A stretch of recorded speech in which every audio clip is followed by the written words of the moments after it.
Hello guys, welcome back to my YouTube channel. Please do not forget to subscribe to the channel and like the video. Coming up on Skim Sam on Monday, Phumulo meets his match and returns home with scars to show for it. FIFA offers Melita a job as his personal assistant.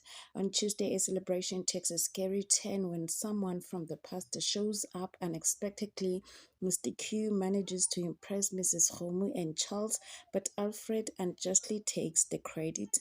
And Wednesday, Lhasa succumbs to blackmail, but his uncle has a different agenda. Kwezi is haunted by her dark past. Melita hatches a plan to profit from Jacques BT. On Thursday, Phumulo is left to clean Lhasa's mess. Evelyn's plans to unseat Alfred gets underway. Kwezi's personal demons follow her to her workplace on Friday. Phumulo plans to get rid of an enemy is interrupted. Kwezi's nightmare goes from bad to worse.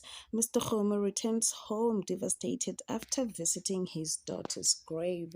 Thank you guys for watching. Please do not forget to subscribe and like the video. Bye.